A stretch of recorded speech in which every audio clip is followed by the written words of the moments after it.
uko batandukanye nibo babizi. Nabonye post za Roky postinga contract avuga ko papa cyangwa yasezeye papa cyangwa nabati sinasezeye mugerageje kuvugisha ukuri ati hari ibintu nzashyira hanze ariko nawe kuko ino showbiz urayizi ishusho nawe wabibonye tugize kuganira ubushize ba Roky reka nkubwire ukuri wowe ikintu cyose iyo kijemo amafaranga ubwo tuzatwika tugeze CEO wa 3D avuga ko nta handi anazojya gukora ibiganiro abantu bamukeneye kutakora ikiganiro handi hano bivuze kuba CEO nyine buruvu ngewe reka nsesengure nimba ngo ari miliyoni imwe ntago nyafitiye gihamya amafaranga ariko bakamubwira agomba kwiyitirira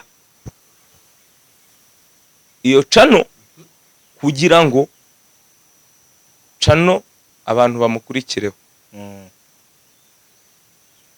Ibyo mbikubwiye nk'umuntu uza amakuru kandi yizewe. Muri make nawe muri make wemeza ko atari CEO wahe ariko CEO fatakumavuta yaba CEO 3D TV n'igihe 3D TV yashatse kugurwa. Ubundi wowe analyze zakora nazo ukimara kunyanarizaho ibintu bitari byo mbizi neza mpita nkufata mu gihe tudafite management. Ikindi kintu kugira abaroyo uretse poko nashyize hanze hariho izindi ndirimbo hariyo bita itunda hariyo izo bita nabuze ukuntu babyandika yitwa ngiki Tegereza ko nabwiye piano de groove man tugerageze kwandika umva biradusha.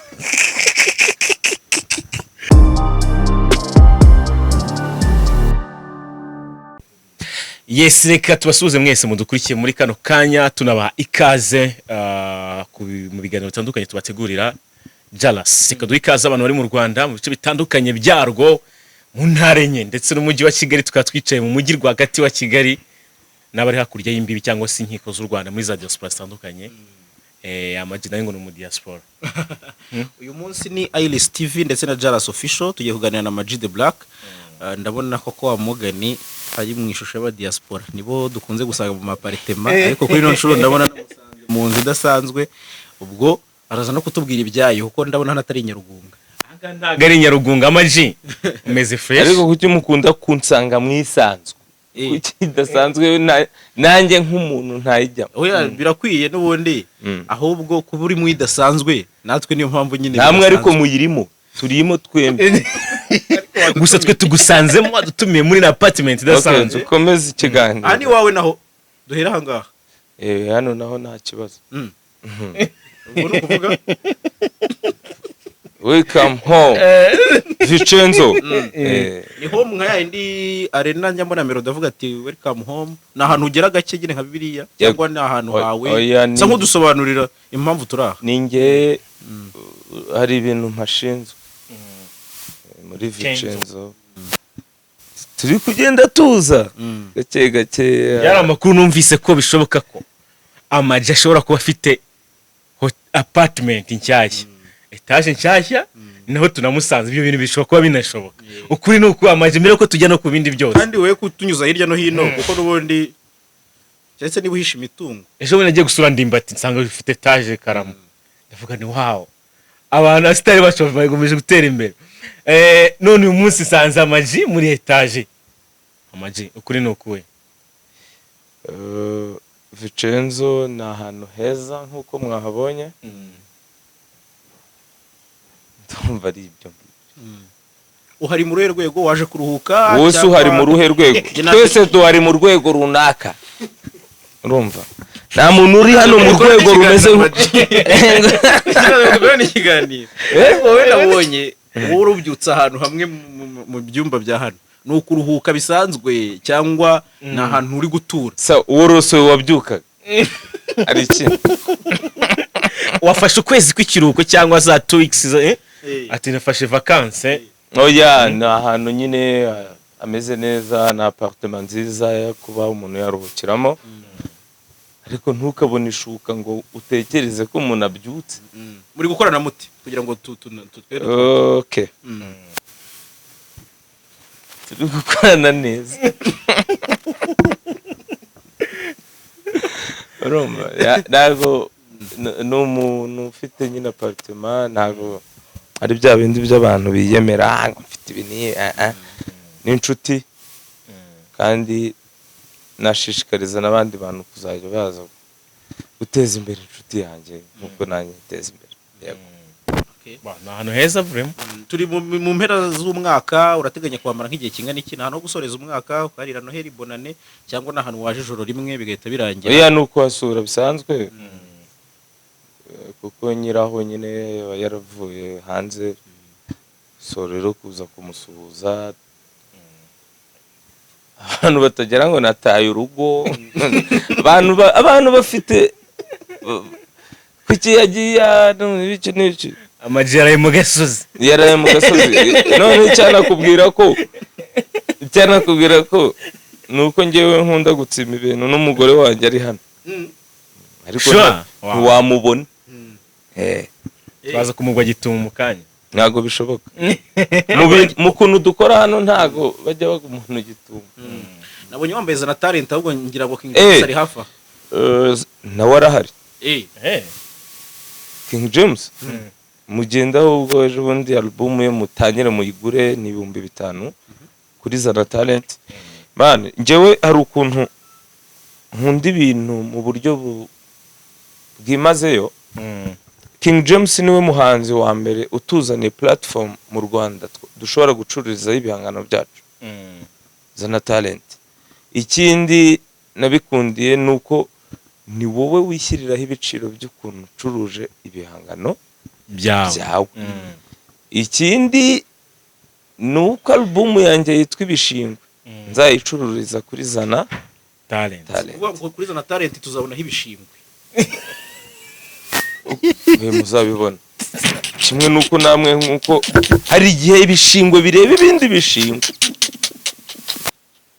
ase mumuseka cyane muzabonaho ibishingwe album yanjye yitwa ibishingwe amani no kwimana ibishingwe ni ijambo ritangaje ukayita ibishingwe none akwanze umunsi ari ibintu byinshi turi bukubaze kabisa ari indirimbo nshyashya yandirimbo nshyashya poko amagambo arimo nayo twazi kubigarukaho ariko album kugira ngo uhite ibishingwe ubundi dore kubishingwe noneho tuze kuri singwe nyuma okay album yitwa ibishingwe reba nka kiriya gitoki suri kukireba hariya biriya bishishwa biriho biriya nibyo mujugunya nk'ibishingwe ariko buriya biriya bishishwa biri kuri kiriya gitoki nibyo biri guproteja ikintu muzarya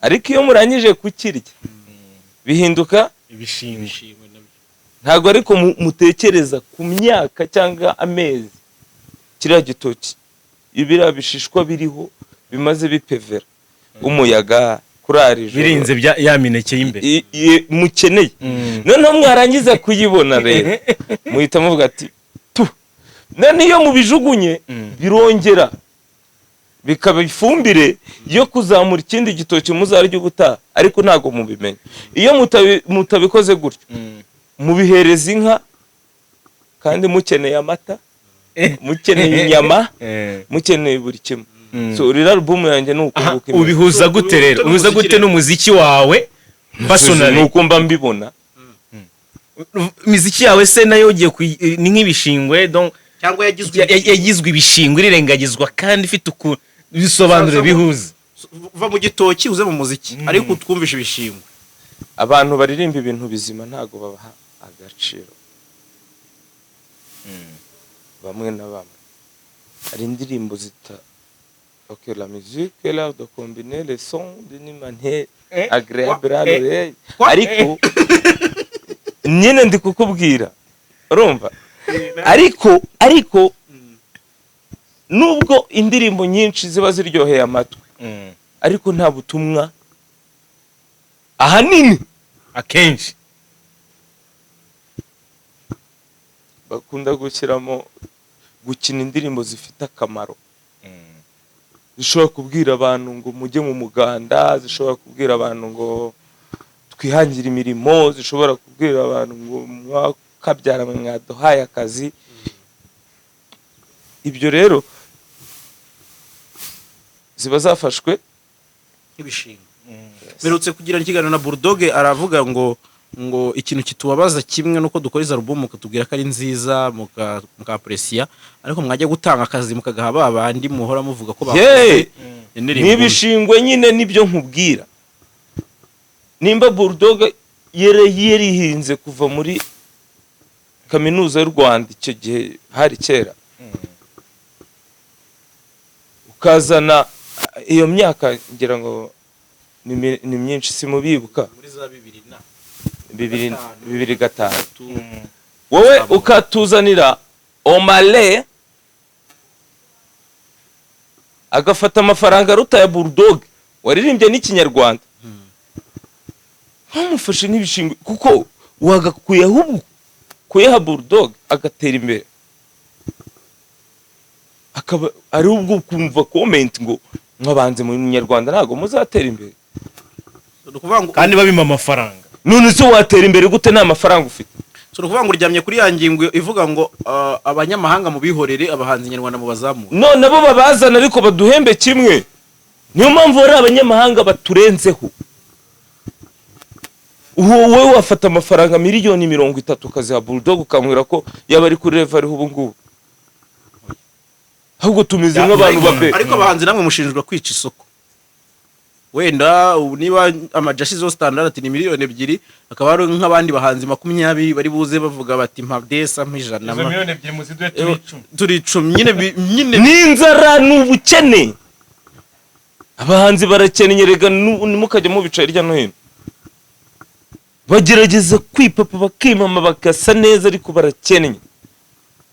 So kubaho mu buzima batabashije kwa fodinga mbese kwigaragaza uko batari niko bimeze. No kuvuga ngo nimba umuhanzi anyuze mu muhanda ntago bashaka kumubona kwa kundi uko mubonaga muri screen, niko bashaka kumubona street. Abasa neza yambaye neza, rero bisaba ko akoresha iyo bwabaga. None se AmaG we kutajya utinya kwambara isarubeti ngo uri gukora figo shaho byihorera. None se njyewe siyo mind abandi bahanzi babura. Njyewe isarubeti ndayambara umwobo nawe ucukura, ariko twagira no kuba umuntu yifunze nkifunga nuko nguko aho biri ngombwa. Dutera amatsiko cyangwa se udusogongeze gato ya album ya wundi nateye amatsiko mu byukuri. Ngatekereza ko twiteganye ibishingwe indirimbo zizaba zigize uzasanga iki mu bishingwe. Mu bishingwe uretse poko nashyize hanze, hariho izindi ndirimbo, hariyo bita itunda, hariyo izo bita nabuze ukuntu babyandika. Yitwa guki? Tekereza ko nabwiye piano de groove man tugerageze kwandika umva biradusha. Uroro lyrics zarabuze. Izina kwandika wenda ngo by AmaG. Ngo igitekerezo. None se uzashyireho ndimo ni y'urukundo, ariko emoji ntago washaringa gute. Njyewe uzashyireho emoji ariko ya bizu by AmaG. Ariko mfite ibitekerezo mani byaratumwe na mugara twandikira muri comment. Iyi ndirimbo yandikwa gute? Ubundi iyo ndirimbo yitwa Bango Boy. Niko twahise tuvuga tuti ariko wareke zamwe tukayita Bango Boy, ariko ntago umutima wanjye uhamanya nabyo kuko ndoshaka abantu bazi ukuntu bandika batwandikire muri comment. None se AmaG iyo ndirimbo ni y'urukundo, ko urashaka gusanga arimo igishego uko numvise Bango Boy ibintu nk'ibi. Oya waba ugiye nawe kuza mu kurimba ibishego? Oya ni y'urukundo bisanzwe, ni indirimbo igendanye n'iminsi mikuru.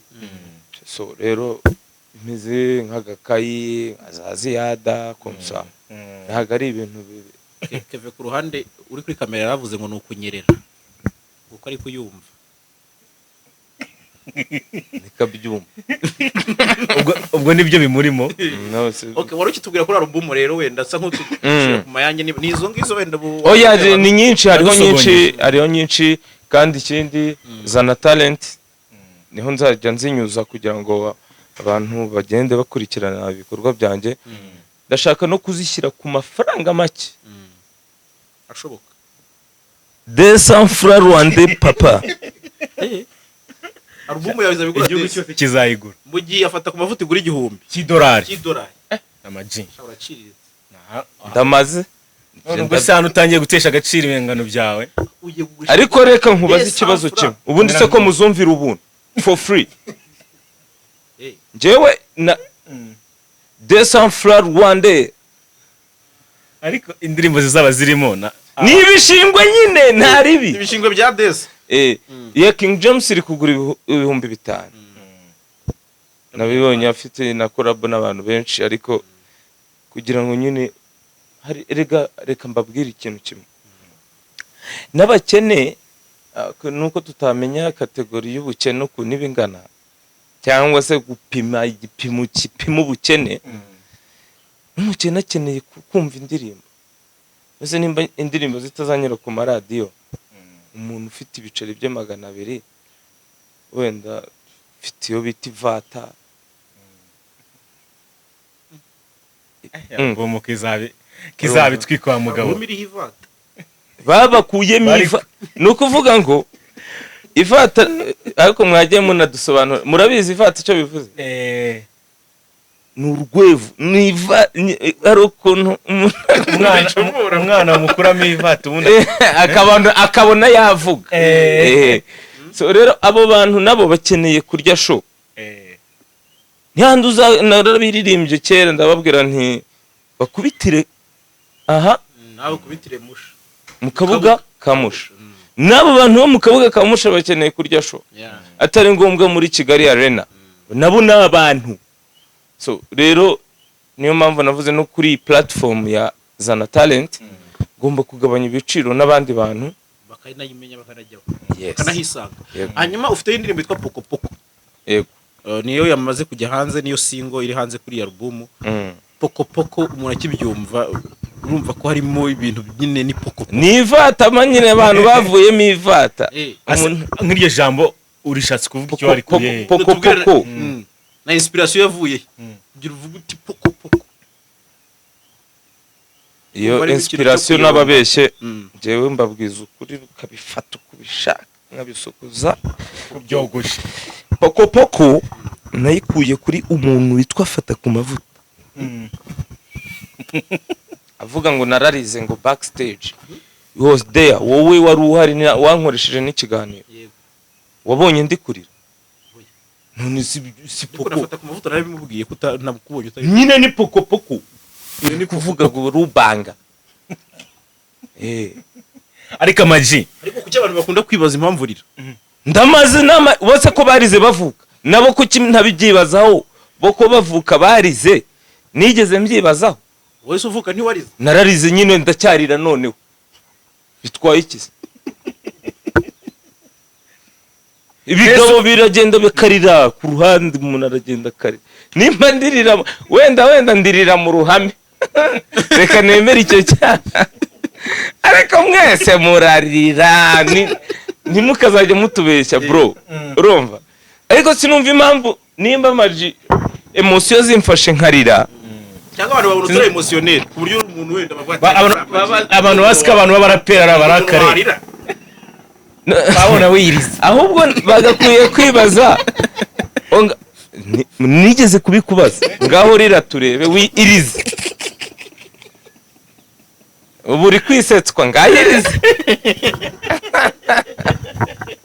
romba. So rero abantu babishidikanya nakazi kabo nibyo niko jewe ntago njye ndebera ku bantu bamvuga. Niyo mpamvu nguye ngo Poko Poko mujye kuri YouTube channel yanjye indirimbo yanjye murayibonaho yitwa Poko Poko. Inspiration yavuye kuri Fatakumavuta. Fatakumavuta rwose. Ariko ngiye kujyaho ngo mbese Fatakumavuta umufata uti nafate ku yayo mavuta niba ari ikimuri nimba ari top nimba ari sleeping baby agenda afate kuri ayo mavuta. Jewe nta kibazo ndifata ku marira nta ribi, ahubwo nabonye ngo atazongera no gukora ibiganiro. Wasunnye sasa rero. Ntabwo yasuriye kandi yawe konto afite channel ye CEO wa 3D. ubwo tuzatwika tugeze he? CEO wa 3D avuga ko nta handi anazongera gukora ibiganiro abantu bamukeneye. kudakora ikiganiro ahandi hantu bivuze kuba CEO. nyine uruvu Njyewe reka nsesengure amagane unsigiye ikibuga. Amakuru afitiye gihamya atariho ivumbi nuko bamwishyuye amafaranga kugira ngo ajye asesengurira kuri channel yitwa 3D TV. ayo mafaranga nangahe ama Nimba ngo ari miliyoni imwe ntago nyafitiye gihamya amafaranga. Ariko bakamubwira ko agomba kwiyitirira iyo channel kugira ngo channel abantu bamukurikireho. Ibyo mbikubwiye nk'umuntu uza amakuru kandi yizewe. muri make nawe muri make wemeza ko atari CEO Wahe ariko CEO fatakumavuta yaba CEO wa 3D TV n'igihe 3D TV yashatse kugurwa. Amafaranga yashatse kugurwa ndakubwiza ukuri ko fatakumavuta atayabona kugira ngo ayigure. Niyo acuruza fatology itariho. Uretse namaze kugurisha album ku bantu bagera muri kandi umuntu ufite album iguriye nyine impamvu z'igiciro cya 3D TV. Ibihumbi 10 na bingahe niyo yagurisha album. Harya ngo na album. Sinzi ukuntu abyita. Wabona nko yaranatubeshye atari album. Abushobozi yabona yagura 3D TV ku izina ry'Imana ishobora byose. Kereka afite umuterankunga. ibyo nabyo ariko birashoboka. ariko tukibaza ariko mbizi njyewe ko bambwiye amafaranga yahawe. ariko aragiye muri make ni umuntu ugomba baramubujije ngo ntuza. None se kuki atazongera gukorera kuri Jaras official ngo akorere kuri Iris TV? Kuba CEO bivuze kureka ibiganiro. Ubu Kenisi ntago wamutumira kuri RBA kagira ikintu avuga. so direct ritoma bamuhaye yo kuvuga ati nta handi wemerewe. none se ubundi nk'umuntu watekereje icyo kintu bavuga ati icara ujye uvuga ibyo bintu bizakora. Oya unsize mu kibuga nawe jya kuri 3D umvuge poko urumva. Ubu rero njyewe nemerewe kujya ahantu hose nkavuga ibyo warayafashe. Cyakoze yanguriyemo umugati urimo n'ibintu by'amahambaga. ashaka kuyafata mwari kumwe wayariyeho sha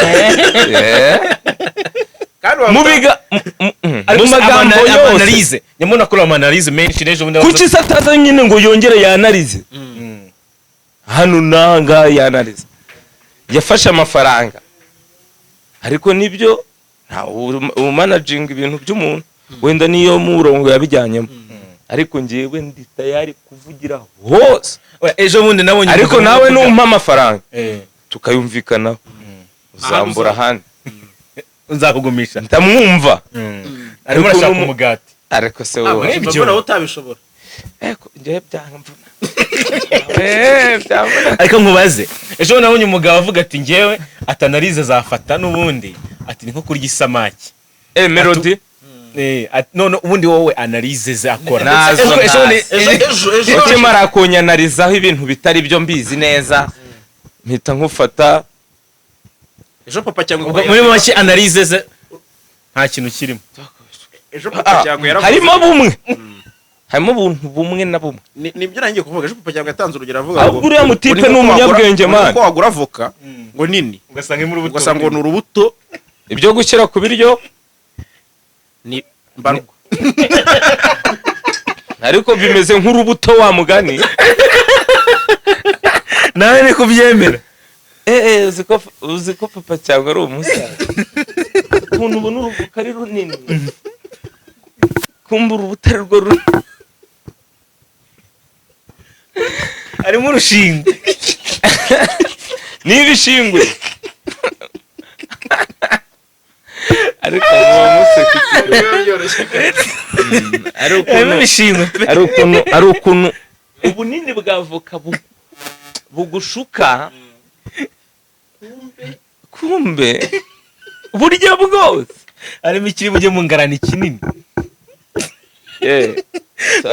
ikibuto rero tukikureho ikibuto cyangwa ukabona uruvoka ni runini ariko akabuto ni gato. iyo niyo uvuka dukeneye ntabwo dukeneye aho subwo ifite akabuto gato kandi ari amazi ari voka y'amazi voka ya none utekereza ko hari voka nini ifite urubuto runini iri naye y'amazi ziratandukanye. Nimbe nayo mazi wapfa kurenza ku bishyimbo vuga uti wenda bimbayeho. None utekereza usanze harimo amazi ntago analize za fatakumavuta nje nzitindaho cyane. Twarabanye n'umuntu twabanye mu bisumizi muri rebo ariko ukuntu yaje kumera ukundi kuntu nibyo bincanga tu ko yahindutse. Ndashaka ko zasesengura kubisumiza nta kibazo se yabibayemo ariko ngo nawe warigumuye ngo kubisumiza amakuru ndayafite nibyo. Oya bisumiza urimo urashinga rebo yawe. Oya n'ubu ngubu mfite indirimbo kuri iyo album yanjye hariho indirimbo nyinshi nagiye nkorera mu bisumizi kandi zidakorerwa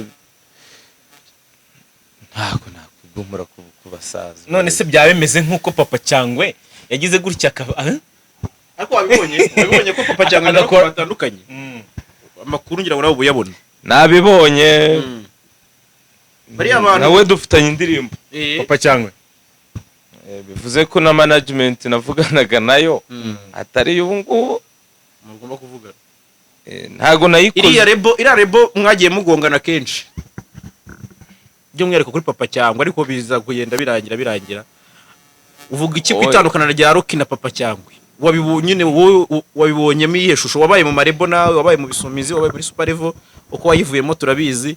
Bariya bo bari kwandika kuri internet, umwe akandika ati mugerageze kuvugisha ukuri. Hari wabonyemo iki muri biriya bintu biri? Okay. Sindi umusesenguzi. Toraguriye karita sha. Yari kadi wata. Urumva? Je nago ndi umusesenguzi. Ndare ibintu nkabyanaliza mu mutwe wanje.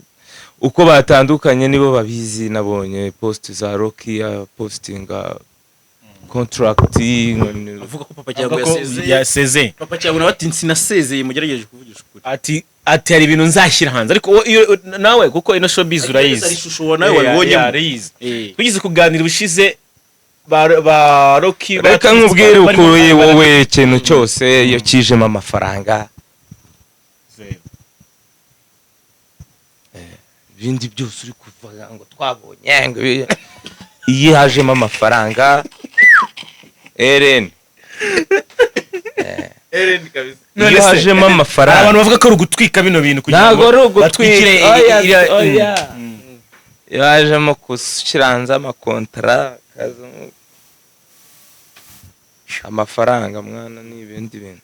Ariko AmaG je mu minsi ishize ngane na P4 yarambwiye turi kuganira ndamubaza ntise bira bintu bya AmaG byaragatwikwa ati byaragatwikwa rwose ati Nemuresi yewe yaratwishuye nyine.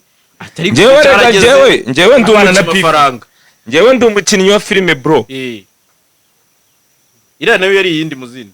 Shira ni prank. P4 amane Hakizimana.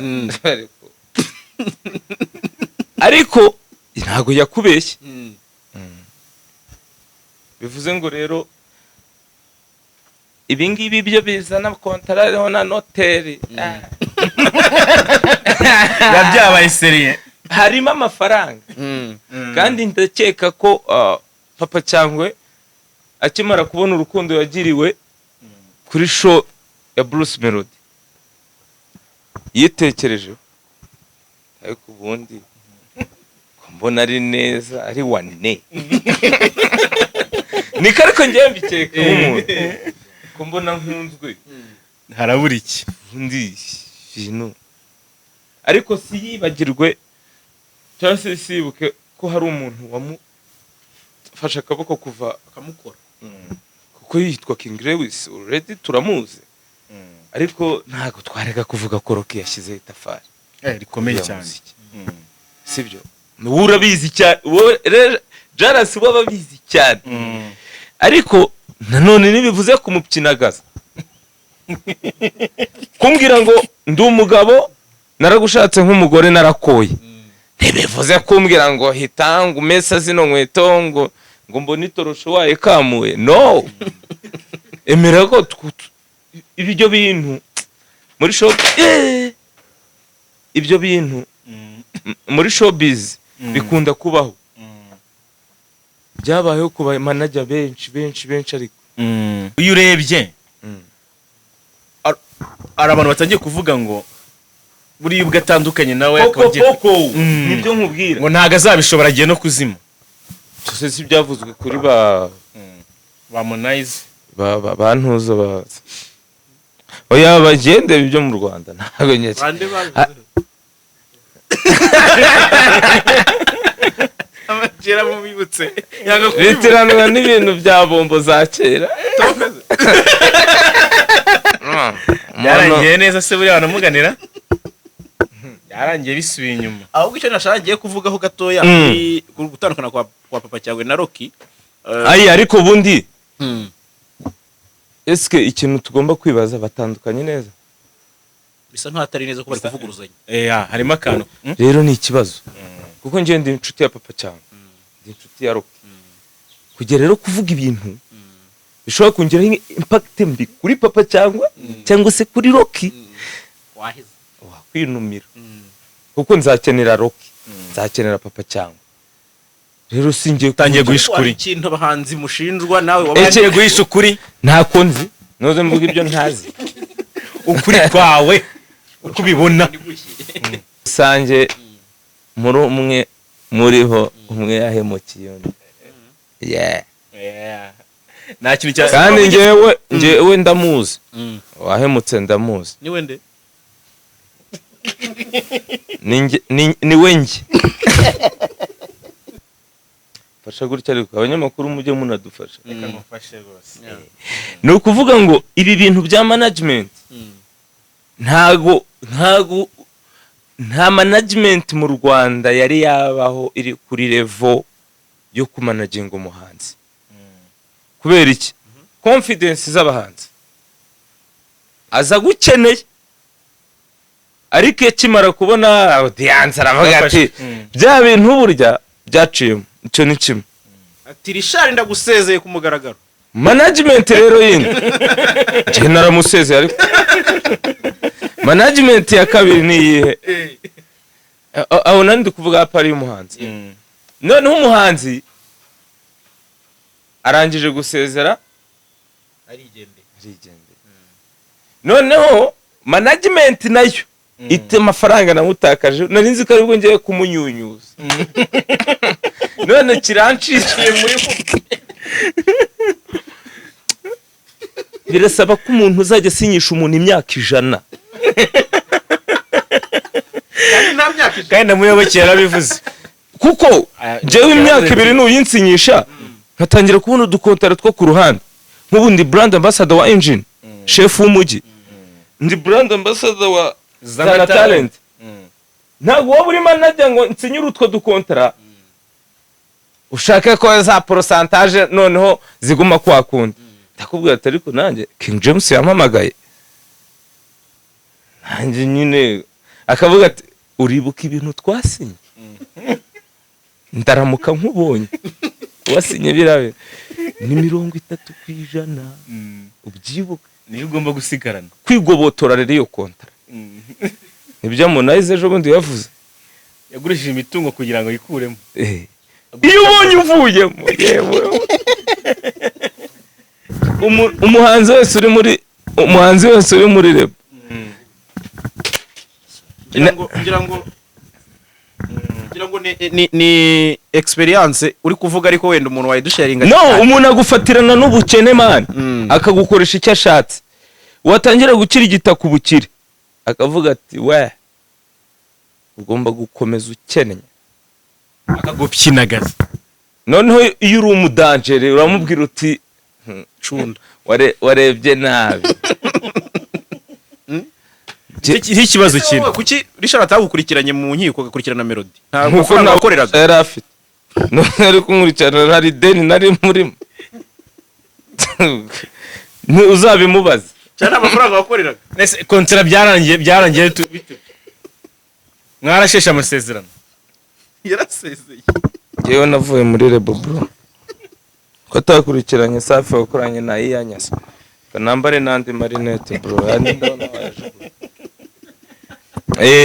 nukuvuga twe fresh ahubwo twe neza twose oya njyewe nta kibazo mba nifite kuko njyewe niyo mpamvu nkubwira ngo uraramuka unsinyishije contract yishyire mu kinyarwanda haje mu cyongereza ntabwo njya nsinya contract yo mu cyongereza cyangwa ntabwo turi mu Bwongereza hano turi mu Bufaransa bagutega imitego utazi ndakubwira nti andika gutya nituramuka tutemeranyijwe ingingo ya mbere bizagenda bite nzakurega nzitaba sawa dukomezanye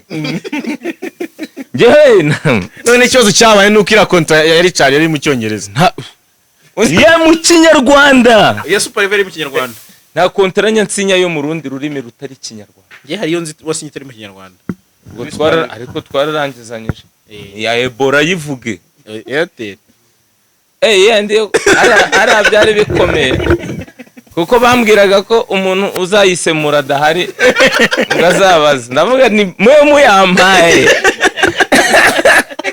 kamenya ariye usemuzi uzaze kamensinye aho iyo ndayemera ariko byampaye isomo ryo kuzaje umuntu mu gihe tudafite management ikindi kintu kugira abaroyo umunyamategeko nta muhanzi akwiye kuba adafite umunyamategeko kumwohereza akareba uruvuze ngo numu wowe nawumvishe urumva numuroya numuroyo numuki simbizi babye ariko nje nzika ari umunya niyo mpamvu ngundi ikinyarwanda man ni umunyamategeko nibyo none yabo umuroyo nta kuko njewe ubwo se ngaho uzabwira umuzungu avuga umunyamategeko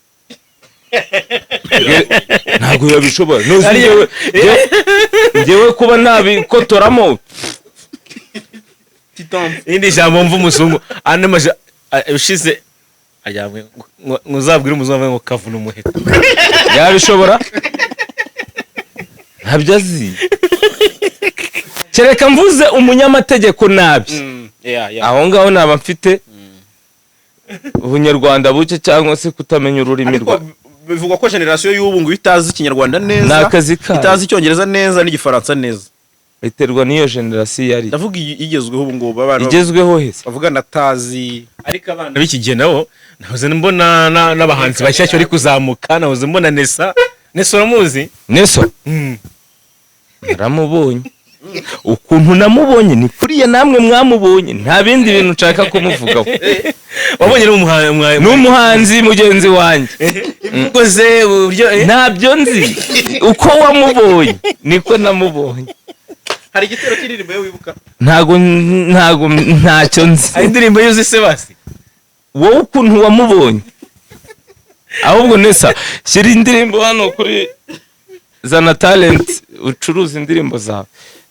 ntibagashake kutujyana mu bindi bintu ntazi tubwire urumva uriya mu artiste w'umukobwa twe twarabuze abaraperi waramubonye wowe wamubonye naramubonye kurumva wamubonye uraperi kandi njye nabonye uko namubonye ndasubira kubwira mu kanya mbere uko namubwira kuko uyu munsi ninjye uri kukubaza ndagusubiza nabonye ngiye afite vibes zidasanzwe wowe wamubonye ute gutyo wamubonye wowe bivuge nyine okay afite vibes zidasanzwe si icyo ngicyo ushaka ariko AmaG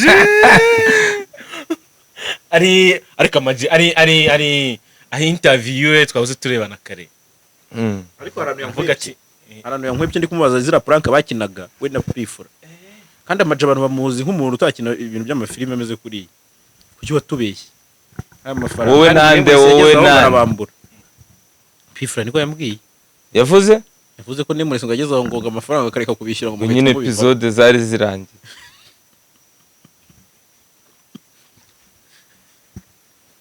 Njyewe mani hano harimo amafaranga nzi ko ntari kugambana, hari mu bugoryi, ari guhemuka I can nshobora gukora. Ubuze nkubaza ikibazo cyo uwo mbwiye ngo dukore pranka wanyishyuye ntago twayikora. Kibazo ahubwo zirinjiza, zamara kwinjiriza uwo mwabivuganye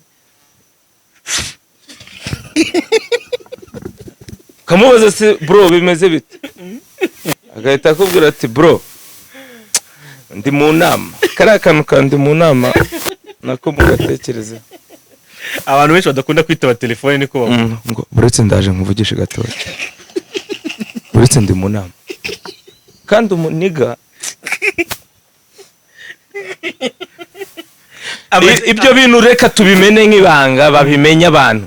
Umuntu uzakubwira ngo buretse gato abakubeshya ndi mu nama, agerageza no kumanurishwa ndi mu nama. Buretse hari abantu turi kuvugana, ni abantu baba ibyo rero njyewe nta muntu ukibinzanaho. akenshi turabishinja abahanzi nimwe mudakunda gufata amatelefone. Njyewe mani sunzi se, njyewe iyo ntagushaka kuguha interview ndaguhakanira, sinaguhakanira oya genda guhakanira. Nuko hari itegeko rya interview ribaho, wese nguhakanira buri munsi. So rero njyewe ngomba nkoretse nko mukanya kanya kahe urashonje uri mu nzu urihinnye ngo angare mona umusaboreza ndakuvugisha. Twabimenye twarabitahuye. Halo wama ko nshaka ko dukorana collab, musaza nagihuye kandi uri mu biryogo bro. So rero jara icyo kintu abantu bakimenye. Izo nama wa mugani ko n'umusaza yabivuze, izo nama nko muri mu nama nyabati kwera kuwa mbere no ku cyumweru manu umuntu ari mu nama fatita ariko izo nama ngewe narangije kumenya ibyo mpakanira mbimenye. nizo Roky bavuga ngo abakobwa bakoze inama se, abakobwa bakoze inama nizo nama. oya ngewe inama mvuze nizigendanye nakwa kubeshya kuri telefone. wowe ndakureba mu modoka hariya Nyabugogo, uri kuri station nanjye ndi hirya yawe. Ala jara bite sawa, none se ko nashaka ko dukora interview ngo yango ndi Rusizi ndi kukubona ikintu noneho namwe murengeyeho uhita uraxerero kigende ariko ubawa mubonye imboga mumenye. Oya ari umugabo ejo bundi wahamagaye muri umuntu we bari muri bisi imwe mubonye imbere batahirukana ngese nguri Kigali kareka da ngo ndi kuri za Kibungo na Kibungo aho kwa shoferi. Rero ikintu ngewe nakunze isi yose urumva ikintu nakunze muri ubu buzima bwacu bwa showbiz, ngewe ndaguhakanira hataho utaza kumfata. Ibazo nkubwiye ngo ndi Kibungo tugahura muri alimentation aho nagusobanurira ngo ikimwaro cyakwica of course. Navuga se ngo ni Kibungo alimentation urumva wabwiye umuntu ngo hoya Kibungo supermarket ngo niko bateganya kuyamamariza urumva kwizaba yitwa urumva ujye kwiregura ibintu bidafite shinge na rugero. Bwira umuntu uti ntago biri bushoboke, n'umuntu nawe apanga izindi gahunda ze. So turi kugana ku musozo w'ikiganiro cyacu, tujya gusatira umusozo. Ndagira ngo ngarukeho gatoya ku kintu yavuze nubwo atakisesenguye neza.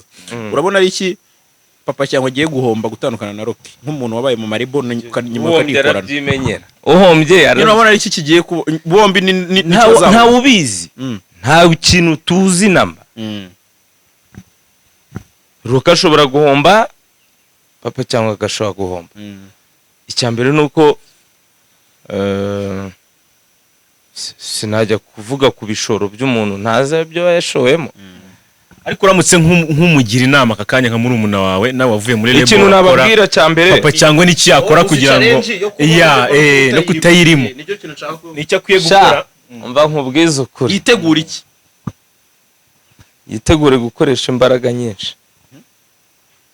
Buriya iyo uri kwikorana bitandukanye, subize se nka uribana, nyine tekereza imbaraga ukoresha mu kwibana. Wagakwiye gusanga madamu wawe yagutekeye urye, ariko urataha uteke, urabanza ujye guhaha uteke wiyarurire oza amasahani, kandi ubundi wari kugenda uhita urya. Urumva rero ni ibintu biba bidasanzwe nyine. cyangwa se madamu akaba afite akazi nawe ugafite, muhuriza hamwe ibiceri. Hariho rero muhura mujya kugura ngo bino biboro babakiriramo ni ibiki, tekawe. Kubera ko iriya tekawe buriya ni madamu wawe. Yes, madamu wawe yagakwiye kuba yagutekeye. ariko ngari n'izindi tekawe mu wundi buryo. Ibyo ni ibyawe nyine. Urumva oya sitize imwe manirimbye natahanye tekawe niba badata we barayinsanganye. Rero njyewe ndataha nkasanga ibintu byaciye nta bindi, nta tekawe. rero uriya muntu nawe utandukanye n'uriya ku mpande zombi barabihombe bose. Roky urahombye, papa cyangwa urahombye. Icyambere uhombye inshuti, cyo nicyo cyambere. Ariko nababwiye ngo hakizamo amafaranga wese arabyimenya. uza abantu nahombye kubera amafaranga. Byarasarabizi nijoro ahandi. Ifaranga rizarikora. Amafaranga ni mabi cyane ariko ni na meza. Ariko papa cyangwe nimba yarakuriye muri Roky Entertainment akabona connection azakurikize kuko byamuteje imbere. Nawe Roky ntuzagende ngo uvuge ngo papa cyangwe mugiriye urwango cyangwa iki. Dufashanye twese kandi byaba muri iyi minsi ndi gukora interview mfite amamikoro abiri. Ni byiza ya no gufatanya. Biba bitwaye na Jalas official bitwaye iki? Ariko ribaza ko turi gusoza rero. Atubwira ukuntu abantu bazabona indirimbo album twumvise izaba imeze neza, ukuntu uburyo bworoshye bwo kwibona byose. Niyo za talent uburyo ikora, ari n'abantu batanabizi bawe ko basebye bya za talent ni ibiki. za talent ni ukujyaho uri umukomediye, uri ukora interview nk'izi, uri umuhanzi ufite indirimbo ukishyiraho n'ibiciro byawe ukicururiza. Icyo ni kimwe kuri za talent. Ikindi hese ujya he ni abantu ujya ni mu mujyi kuri za talent ni Kacyiru. none se ntabwo ujya kuri YouTube. nibyo dushaka kutubwira, sobanurira abantu. YouTube.com aho bimeze eshatu akadomo za talent bifatanye, wowe bihita bigaragara. biza byizana. ukajya kuri Chrome ukinjira ukafunguramo channel yawe. Mwebwe nuko mwamuseka, urumva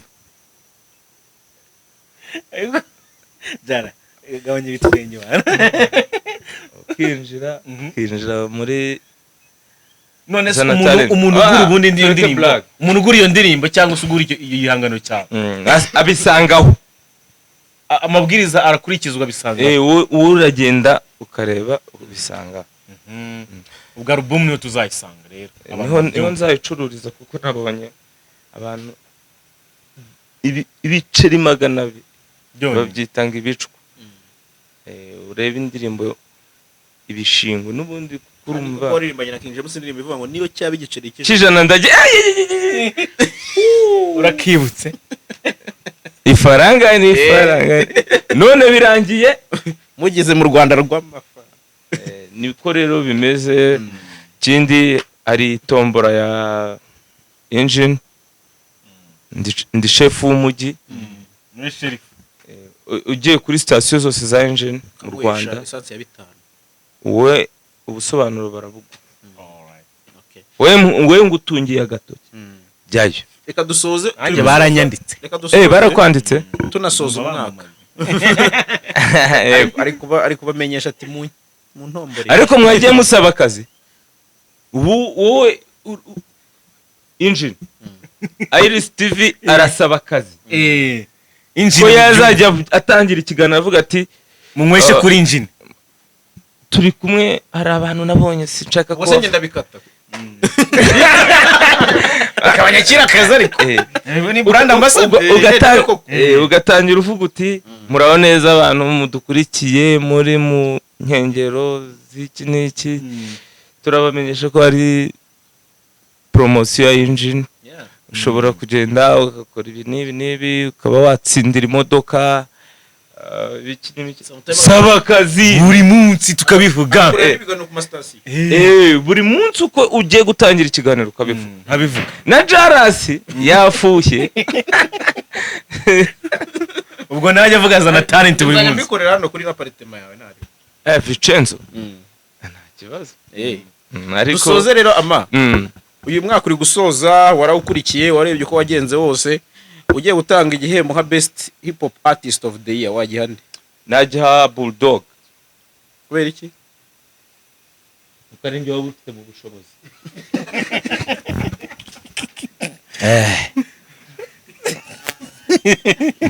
None se mububasha kubashije nkawe. None se singe nshubije nkanjye. Ubishingira ku kirero.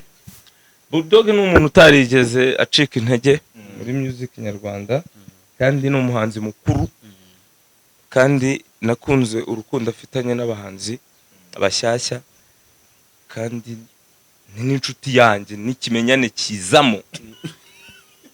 Kuko ibihembo byagiye bitangwa ahanini ejo bundi nabonye harimo n'ubucuti. Harimo ibintu yabyihorera byo gusangira. Nukuguha igihembo nk'inshuti. Isango na muzika ko iregereje umuza burimo ndifata ku mavuta no kohereza y'amazi. Ariko mwaretse kubeshya Abanyarwanda. Wowe reka nkwereke nko mu bihembo by'ubushize bya Kisama Award. Ntago nari kuvuga ko Element atakwiye igikombe. Uri umuntu muzima wakurikiye music. Yego. Oya tubyemeranye. Cyo ni ukuri. Element. Ntago wari gukuraho ko Bruce Melody ari umuhanzi w'umwaka. Ubundi ubucuti bugakomeza sasa. Ibisigaye byose no ubundi ubucuti nyine bugakomeza. Unanjye abari gitanga ariko se reka mbabaza AmaG ari best tuza artist buretse gato of the year. Cyo nicyo njyewe nta muntu nshaka kazama igihembo cy'ubucuti. Zama icyo nkwiriye ikintu gihari. Ubu cano y'umwaka niye ndababajije ni tusoza. Jado cano y'umwaka niye yakoze cyane, yagize views nyinshi. Yego. Yakoze cyane. Yago TV. Jara yarakoze niye sibwo ibintu ni ibintu batekereza. Ndi gutekereza wese uragiye kuvuga. Utekereza ntabyo uzi se. Uratekereza ibiki? Nanjye ndumva ari Yago. Urumva nta bucuti burimo. Ngo rero njyewe nagiha Manibo. Kubereye ubucuti bukomeye. Urumva ukuntu awadi zata ugiha Element nagereza Melody nanjye umusaza bayi mwana sawa mwakoze amareka cyane. tugushimire cyane ku mwanya waduhaye by'umwihariko ndetse na byinshi twaganiriye. Nizere ko abantu baryohewe n'ikiganiro nk'ibisanzwe. Ni wowe interviewer wa mbere w'umwaka kubw'ubucuti n'ikimenyane kirazamo ariko tujye mba nka kuri abakina indirimbo ku maradiyo ari ukuntu umuntu akina indirimbo nkahita mvuga ni inshuti ye yikennye ni ubucuti ariko si nziza ariko ni inshuti ye nyine nuse wabigenza wabigira ute bari radiyo waki uragukina inshuti ye rwose byarahe tugushimire dushimira AmaG cyane kandi nishimye ibi biganiro tuzajya dukora gutya man ni n'iby'ubucuti ni sinzi ukuntu nabivuga sinje kuvuga ngo nje gupromotinga poko ariko ni iby'ubucuti bw'ubucuti uri inshuti yanjye. hari awadi wabonye kubw'ubucuti njyewe wapi bose warazihiringa hari iyo wimwe kubw'ubucuti kubw'ubucuti bw'undi muntu twari tuyihanganiyeho barayimuha ukenyereye ku nkovu shaho nabivuga njyewe uze wudi nabuze kubw'ubucuti ariko none se ntayo wabuze nta kubw'urwango zitanga wandi ko oyi iyo hajemo inshuti mwana urwango ruhita aricyo gitanda cy'ibibazo biri kuba. nubwo dusoje bwose Brian yaravuze ngo utuzu ngo muri showbiz wa mutuzu Brian ndagushuhuje yavuze ko ari indirimbo habamo ibintu byo kuvuga ngo munyangire ibintu nk'ibyo na Brian ufite indirimbo na Brian rano umuntu DJ nkunda cyane ariko nago mukundira cyane kudija mukundira akakubwiza ikiboneza mvugo nk'umusaza akimanukira ugasigara uhanganye n'ibintu mu kiboneza mvugo urabibonye ko yatwitse yaragitanze aravuga ati dore Roky aramamaga ariko sinamwitabira mu kiganiro urabizi ahita akomerera nabi ndaje ndamuhamagara Roky ndaza kuguhamagara kubw'ubucuti wanze kumwitabira mu kiganiro none se ako kantu yavuze we urakazi muri no game ubuzu ubuzu ibintu byo munyangire cyamba se suyazi sibye ngiye ko kunyanga bizabavuna uzanyanga uzaba uri kwiyanga njyewe mfite amafaranga yanjye ndya neza ntuje do nyesoroma nk'ukuntu basoroma urana ukuntu basoma ishapure dawe uri mu ijuru izina rwawe rwubawe ingoma yawe yogere hose icyo ushaka gikorwa mu isi nk'uko gikorwa mu ijuru ifunguro mani ni kuryo ifunguro ryanjye ndirya gutyo urirya nk'usumisha ariko nkamenya no kurishakisha urumva nkanakora cyane kugira ngo mutazambona imboga nuvuga ngo urirya bucece uko ryamvunnye ndibona niko nanjye ndirya ndisoroma gake uzi kuvuga chapelle urayizi chapelle ni ahantu uri umusilamu ibyo se birakureba wowe nkubajije idini urumva urabona ukuntu umuntu ari ukuntu basoma funse hari nuza bajya basoma yitwa Roky Rosari ifungo rya AmaG ni Rosari ni gay mpaka duhirangije no gusomisha por inshuro 1000 ubundi ukamenya kubara ifungo rya AmaG ni Rosari mwana urirya nk'usoma Rosari nkanarihiga